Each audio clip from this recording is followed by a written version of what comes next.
The second example that has been elaborated is the murals at the motorway.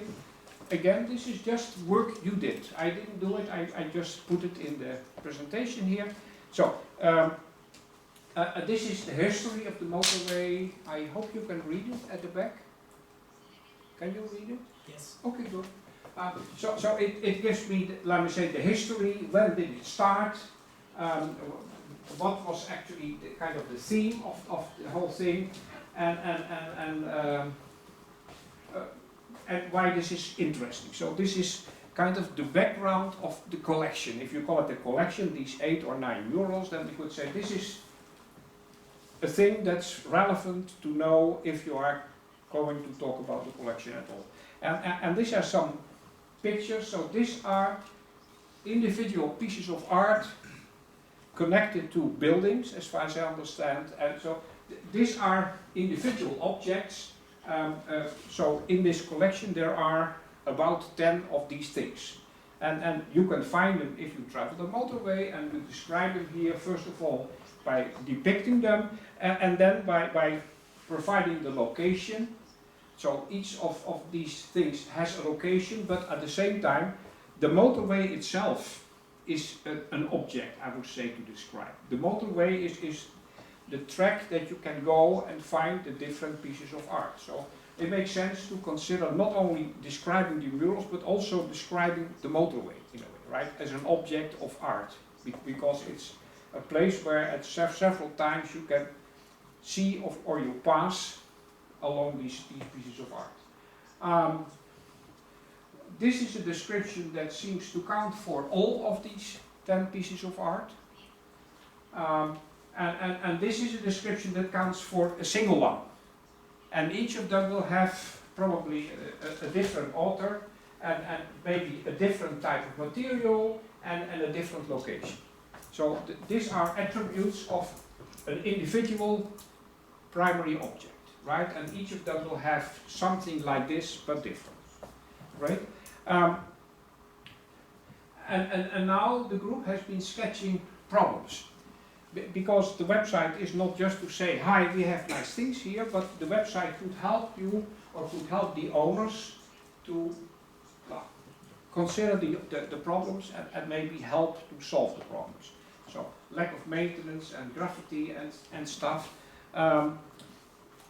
Okay, the group developed a few on secondary objects. So there's a catalog, and the catalog is I think about all the murals. Is that true? Yeah? Okay. So and there's a book again, and you could point to the book. The book could be actually a secondary object that people could find by clicking on the URL. You know information. You could include both the picture and the PDF. People might be able to download it, or maybe they should pay and then download. That's also a possibility, but it still is making people aware and providing information.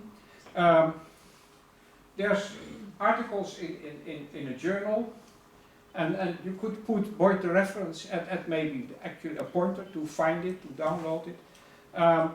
And there's websites, and I think I could click on them. And I say, yes, do this. And then we just wait what happens.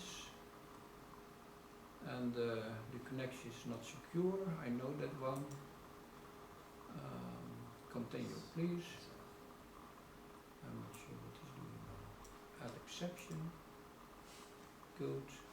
I think it's secure, I'm not sure. And then you can find more information, right? So this is fine, this could be part of your website. Okay. I'm not clicking on the other one, it will be the same kind of thing, I guess. True? Yeah? So I'm just showing that this information is there, it could be included. And interestingly here, as far as I can see, most of the secondary objects so far are secondary objects not to one painting or one mural, but to the whole motorway collection, if we can say that. But which is fine. But you should put it in another way in your website structure, I guess. And then there's articles, and they could be, now this maybe is again about the whole motorway, but there could be things on each mural, right? There's an interview, maybe this is one of the authors, one of the painters, yeah? So this is an attribute or a secondary object of one single piece of art, right? So this is okay, fine. And some extra information including projects, pictures and documents. Good. So again, I think the structure is clear to me. We have a motorway, we have a lot of things to speak about the motorway, we have about 10 murals, and we have some things to speak about the individual murals. Yeah, and we have problems that we identified, so we could try to especially attract people that could help solve the problems. So relate to them, advertise them.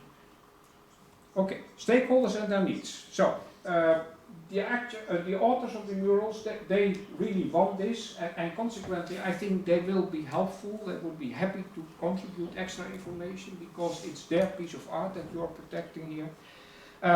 You have people who are really interested in ceramics, I would call them scholars, people who know everything, and they would like to have this information and they could contribute sometimes. So these are a type of scholars that could help you and that you could help with your website in two ways in a way. And then there's just people who travel the motorway. And people who travel the motorway could be interested if they know, right? If you provide them with identifications. And part of the identifications you cannot do on your website, they should find out by taking the motorway, right? And then once they take the motorway, if you have a simple URL, they could even remember, right? And you could advertise, go to this website if you want to know more. Okay, and this is the institute that owns the motorway, is this correct? This is the company that owns the motorway? Yes, right. Yeah. So the website should in a way be related to this company or structure, and again they could contribute to the website, to the information, and you should make the information in such a way that they are happy about it and are willing to put a sign somewhere, this is the URL to find out about the murals. And mass media, so this is the newspapers, and well, it's kind of the same story, right?